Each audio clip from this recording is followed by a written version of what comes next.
Il y a deux types d'ouvriers dans la maison de Dieu. Il y a l'ouvrier humain, toi, moi. Nous sommes des ouvriers dans la maison de Dieu. Mais il y a d'autres ouvriers qui sont des ouvriers invisibles. Ou si vous voulez, les êtres invisibles qu'on appelle des anges. Tu ne peux pas servir Dieu. Tu ne peux pas être ouvrier dans la maison de Dieu et oublier les anges. Oublier la place des anges dans la maison de Dieu. Les hommes là, ils sont présents. Tu ne peux pas faire l'œuvre de Dieu sans un être humain. On est d'accord là-dessus. Tout homme a sa contribution dans le royaume de Dieu. Regardez ce qu'il dit. Je vais vous envoyer un ange. Sur la route, il marchera devant vous. C'est pas moi Dieu, hein? C'est l'ange là qui va marcher devant vous. L'ange là, il va vous conduire dans le pays que je vous ai préparé. Il vous conduira. Et Dieu dit, respectez-le, écoutez-le.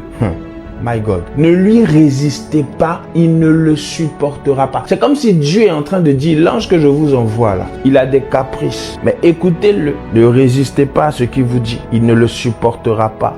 Car nous sommes ouvriers avec Dieu. Vous êtes le champ de Dieu, l'édifice de Dieu. Regardez, nous sommes ouvriers avec Dieu. Nous ne sommes pas ouvriers ici, on ne dit pas pour Dieu. Nous sommes ouvriers avec Dieu. Ça veut dire qu'en tant qu'ouvrier, tu ne dois pas travailler pour Dieu. Tu dois travailler avec lui. C'est pour ça que dans Matthieu 7, le verset 21 à 23, Dieu dit, ceux qui me disent Seigneur, Seigneur, n'entreront pas tous dans le royaume des cieux. Plusieurs me diront en ce jour-là, Seigneur, Seigneur, nous n'avons pas nous prophétisé par ton nom? N'avons-nous pas chassé les démons par ton nom? Et n'avons-nous pas fait beaucoup de miracles par ton nom? Alors je leur dirai ouvertement, je ne vous ai jamais connu. Il dit, je ne vous ai jamais. Il dit pas, je ne vous ai pas. Il dit, je ne vous ai jamais connu.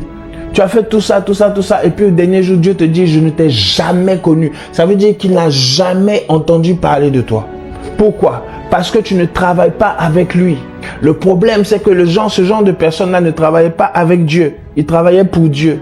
Travailler pour Dieu et travailler avec Dieu est différent, les amis. Tu peux travailler pour quelqu'un et puis la personne ne te connaît pas. Tu travailles par l'intermédiaire d'eux, mais la personne en haut, elle ne te connaît pas. Mais travailler avec Dieu, ça veut dire que Dieu et toi, vous êtes des collaborateurs à ce niveau. Donc, tu ne peux pas prétendre servir Dieu et puis être loin de son royaume. C'est pas possible. L'œuvre de Dieu là, Jésus dit, l'œuvre de Dieu là, c'est pas que vous arrivez à manger la nourriture, que vous soyez rassasiés. Non. L'œuvre de Dieu, c'est pas le mariage. J'ai choqué quelqu'un. L'œuvre de Dieu, c'est pas que tu sois rassasié de la nourriture que tu manges tous les dimanches. Non. L'œuvre de Dieu, c'est de croire en celui que Dieu a envoyé.